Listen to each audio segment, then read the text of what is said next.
लेते हैं कि एक इम्पॉर्टेंट खबर की। दरअसल इथोपिया में ज्वालामुखी फटने से उठे राख का असर फ्लाइट ऑपरेशंस पर पड़ रहा है। भारत के पश्चिमी हिस्सों की तरफ राख के गुबार के बढ़ने से किन उड़ानों पर कितना असर पड़ेगा, ये बता रहे हैं हमारे सहयोगी समीर दीक्षित।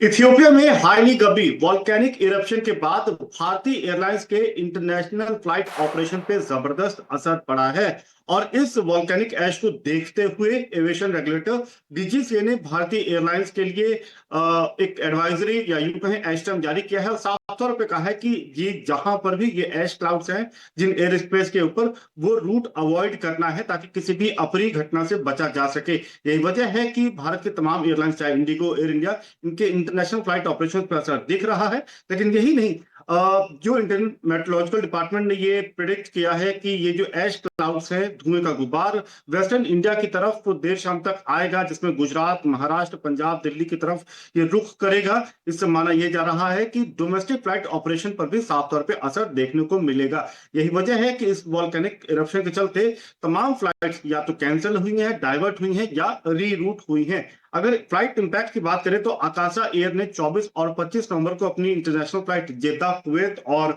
अबू धाबी के लिए ये कैंसिल करती हैं। एयर इंडिया ने भी अपनी न्यूयॉर्क, न्यूयॉर्क, दुबई की जो फ्लाइट्स हैं टू एंड फ्रॉम, उनको कैंसिल किया है और कई और फ्लाइट्स को रीरूट भी किया है। इसी के साथ इंडिगो की भी एक फ्लाइट कन्नूर, अबू धाबी के भी डाइवर्ट हुई है अहमदाबाद के लिए, और भी एयरलाइंस डाइवर्ट हुई है। मुंबई एयरपोर्ट ऑपरेटर का कहना है कि तकरीबन 28 फ्लाइट हैं जो कि मस्कट के लिए ऑपरेट कर रही थी और वो रीरूट हुई हैं। इस यही वजह है कि चाहे मुंबई एयरपोर्ट ऑपरेटर हो या दिल्ली एयरपोर्ट ऑपरेटर, वो लगातार ये देख रहे हैं कि फ्लाइट डाइवर्ट हो रही है, रीरूट हो रही है, और उसका एक बड़ा इम्पैक्ट हवाई मुसाफिरों को भी झेलने के रूप में दिख रहा है। लेकिन साफ तौर पे जब तक ये स्थिति बनी हुई है, एयरलाइंस को ये एडवाइजरी है कि वो फ्लाइट डाइवर्ट करे, कैंसिल करे या फिर रीरूट करे। और जब तक ये स्थिति कंट्रोल में नहीं आती है तब तक इसका इम्पैक्ट लगातार बना रहेगा। और इसी के चलते अभी आप देखें कि एयरलाइंस भी पैसेंजर्स को लगातार एडवाइजरी जारी कर रही है कि अपनी फ्लाइट स्टेटस पूरी तरीके से चेक करें, और एयरलाइंस उनको लगातार सपोर्ट भी कर रही हैं।